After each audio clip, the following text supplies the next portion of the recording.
Temples are a common sight throughout Taiwan. Their prevalence reflects the deep devotion Taiwanese people hold toward the deities.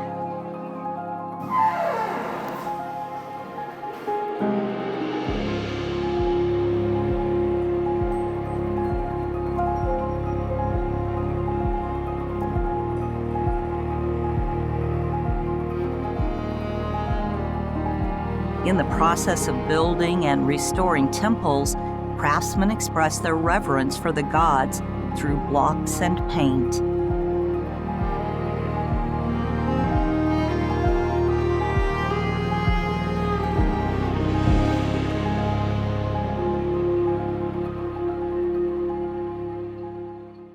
Lukang is one of the earliest Taiwanese port cities, celebrating more than 300 years of history.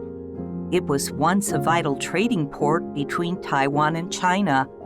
As its waterways silted up, commerce grew cold. However, from a cultural perspective, Lukang's decline turns out to be a blessing in disguise, as the traditional Taiwanese temples and street scenes remain intact. Beyond historic buildings, Lukang also harbors traditional crafts. These crafts are passed on till this day because the old and religious way of life still thrives in the town. Most artisans adhere to the traditions passed down by their fathers and their fathers before them.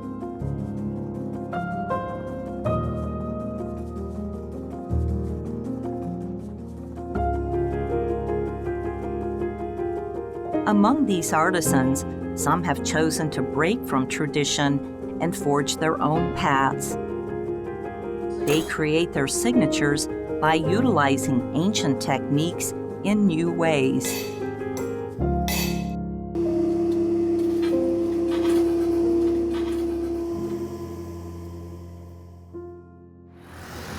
This is Zhongshan Road, the busiest street in Lukang. In the 1930s, the widening of the road required the houses to be demolished and rebuilt.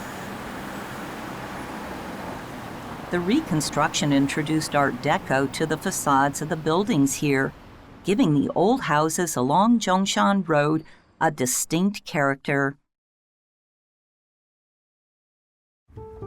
Yuanchang Hang was built in the 18th century, one of Lukang's landmark historical buildings. The owner originally worked in fabric dyeing and textile trading, so the exterior of the building features clay carvings inlaid with the shop name Yuanchang Hang and services such as cotton fabric and dyed goods, which was a common form of signage at the time. During the Qing rule, property taxes were calculated based on the building's width, which explains why Yuanchang Hang was built as a long and narrow townhouse. It stretches extensively, and every section of it reflects the practical wisdom of past generations.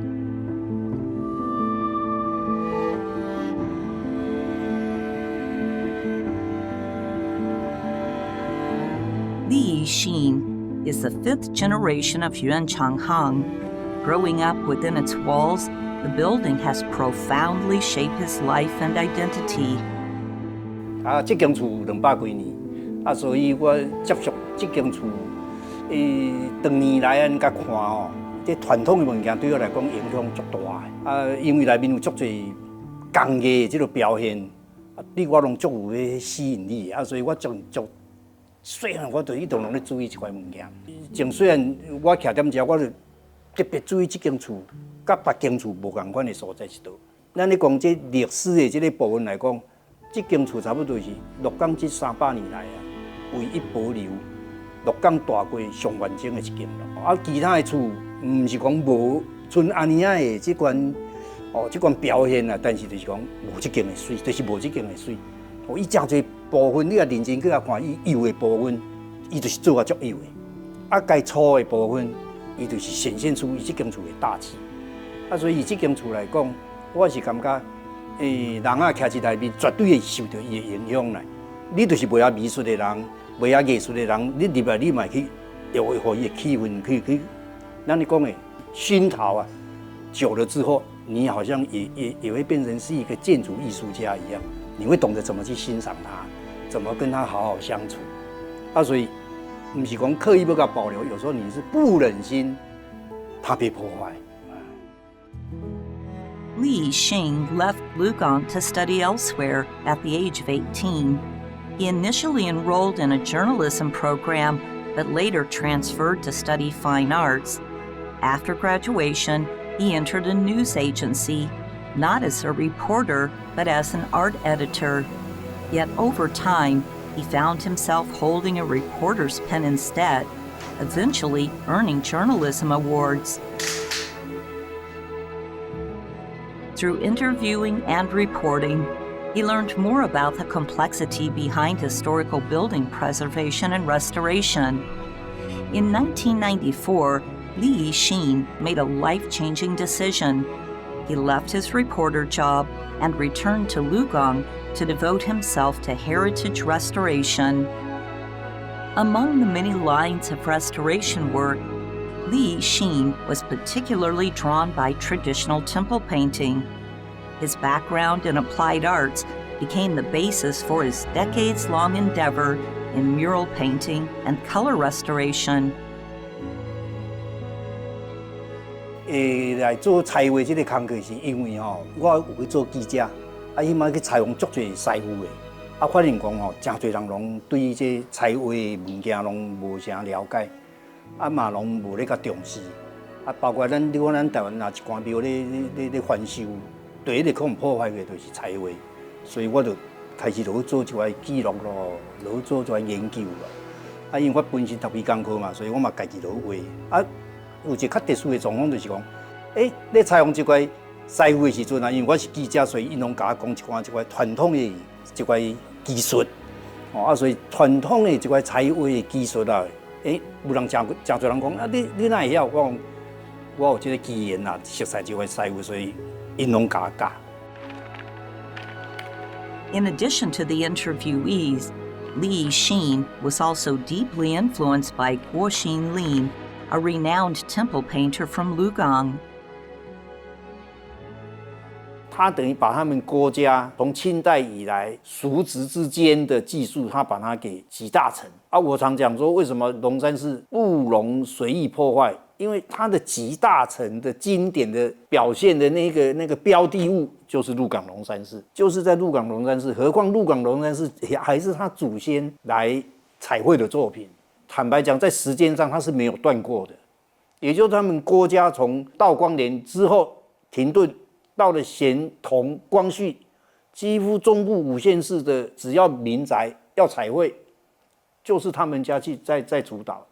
所以1930年，整个鹿港大街市街改正翻修完之后，里面都是清代的老房子嘛，也都利用这一次机会重新混刷。所以他那个时候几乎马不停蹄的，每一家需要彩绘的都是他。所以1930年代等于就是他的创作高峰期了，我们家也只是他那个时期的其中的一栋而已。Born into a family of temple artists, Yih Shin was a renowned painter from Lukang in the 1930s. He gained prestige for his unmatchable skills and extensive knowledge of painting. When Yuanchang was renovated in the 1940s, he was invited to paint it, and his strokes can still be seen there till this day.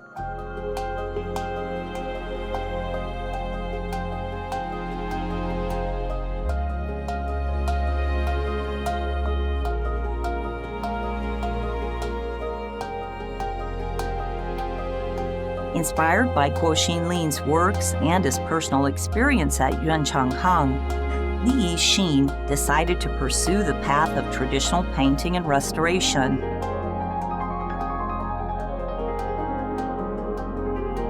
Painting defines a temple. Murals give a temple great presentation and aura, and most of the murals depict traditional moral tales or allegories that exhort people to do good. Through visual storytelling, the temple guides the worshipers to walk into the light and away from the dark. Temple paintings are usually created directly on wooden surfaces. Each artisan uses different techniques and materials. Over time, these paintings inevitably fade or peel due to age, humidity, temperature changes, and even insect damage. Due to its complexity, the restoration of temple paintings is an exceptionally challenging task. The main deity enshrined in Dijangwang Temple is Ksitigarbha. The temple was built in 1815 and is now a registered historic site in Changhua County.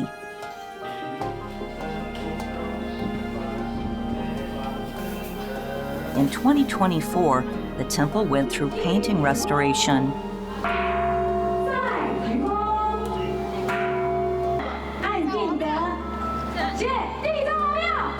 For this restoration project, Yih Shin was responsible for repainting the dragon pillars and peony pillars. The original paintings on these pillars had severely deteriorated and flaked over time. After evaluation, the experts decided to sand them down completely and redo the paintings from scratch.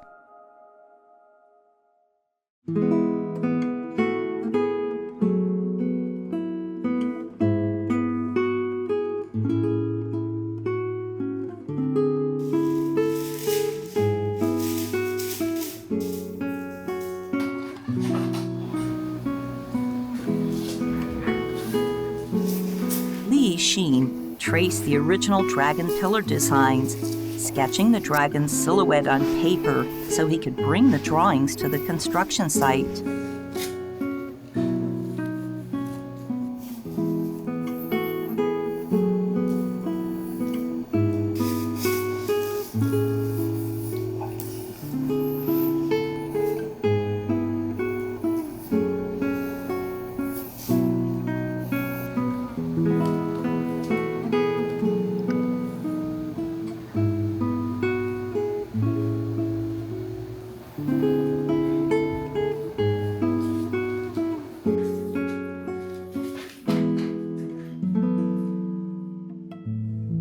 After the original paintings on the pillars were completely removed, then it was time to apply the tung oil putty. In the restoration process of traditional architecture, there is a crucial step called lime slaking. This process involves soaking quicklime in water. When used for plasterwork, fibers such as hemp are incorporated into the mixture.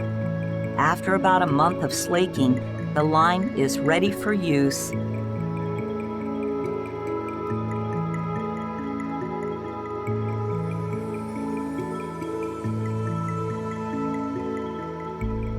Yih Shin first wrapped the wooden structure with gauze before applying the lime plaster, a method that helps reinforce and stabilize the structure. Both pillars are located in the open-air front hall, which makes them highly vulnerable to weather changes. The tung oil putty serves as a protective layer. It helps the wood prevent cracks caused by thermal expansion, which could damage the murals.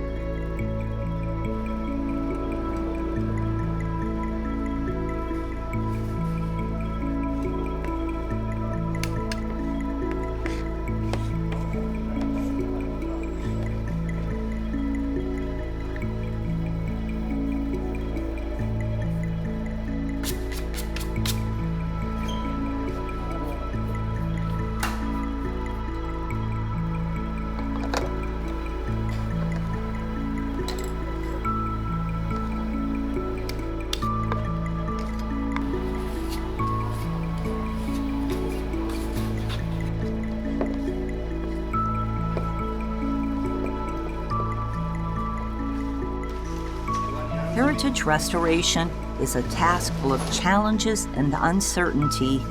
Restoration methods, materials, and tools all vary from artisan to artisan, which is why restoration teams often face public pressure and scrutiny. Yih Shin has faced criticism during the process. "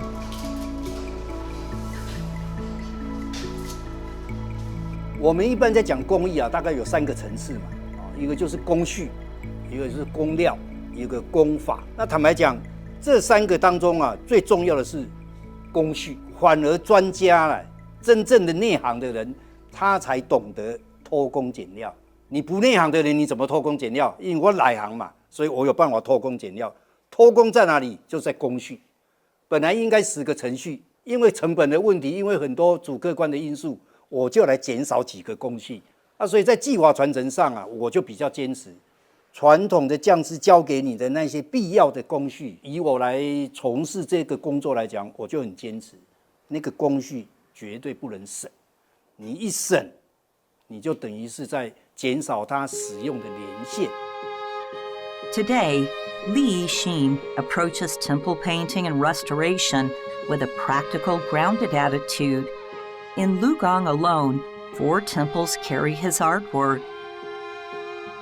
Yih Temple in Lukang is dedicated to Tiandu Yuanshui, the deity of traditional opera and the guardian of children.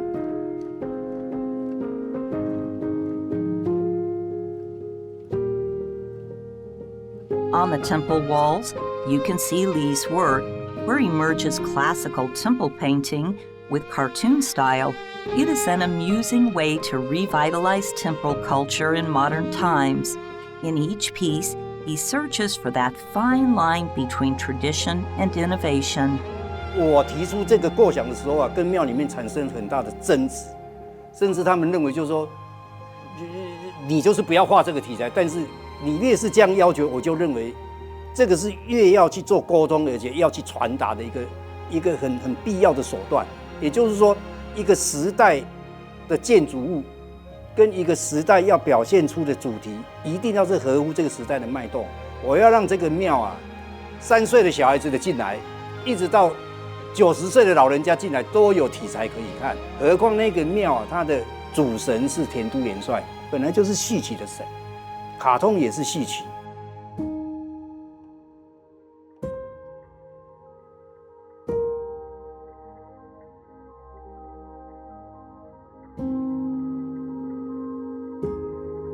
Drawing the outlines is the most crucial part of temple painting. Painting a dragon onto a round wooden pillar, capturing its spirit, posture, and power, is never an easy task for any artist. It is a task where artisans demonstrate their skills.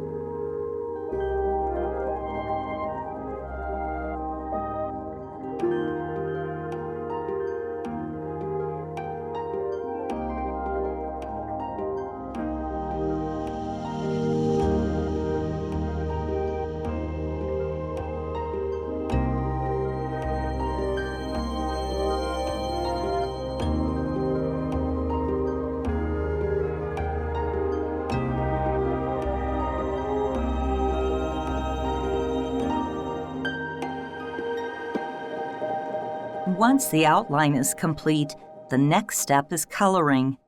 In traditional temples, dragons are typically painted in green, red, blue, and gold. Choosing the right palette and balancing the tones and layers is a test to Yih Shin's artistic judgment and craftsmanship.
Because the dragon and peony pillars are situated in the main hall, they are exposed to all kinds of weather.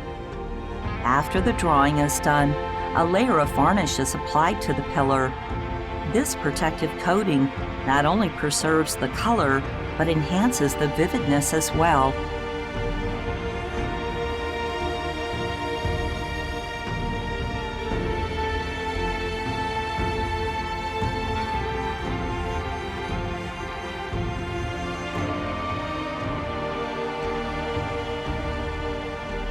After 15 months of hard work, the repainted dragon pillars and peony pillars are finally complete.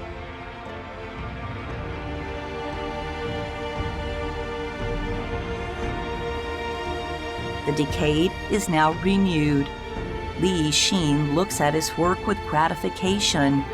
It symbolizes the efforts he has put in and his reverence for the deity.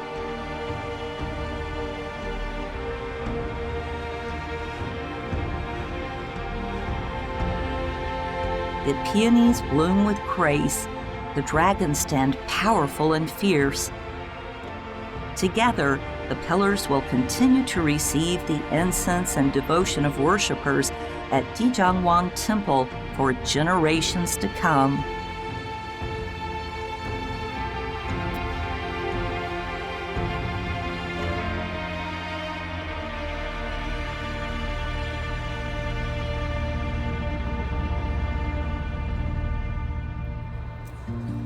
Yih Shin aims to pass on his expertise.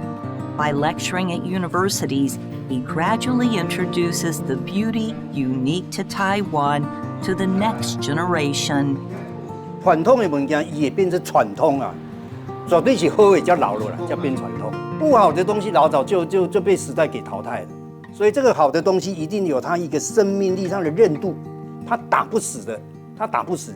所以传统艺术的部分，它有一个就是那种魅力的所在啊，就是打不死的那个美的在的所在。所以这个时候就是说，它需要有沉淀心情的心理准备的人，他就有办法去享受传统的美，因为这种传统的东西一定来自于生活嘛，生活的经验下面才会有这样的东西嘛，所以我们应该把以前好的转换成现在生活上面所欠缺的，那个就是传统它存在的必要性，而且它的所谓的大家要去保留它的精神所在。你在生活当中，你只要认为你现在所缺的，你就应该往传统里面去找，有的你把它借来用，这个时候就是一个最好的转换，而且最好表现、最好实践的一个关键所在。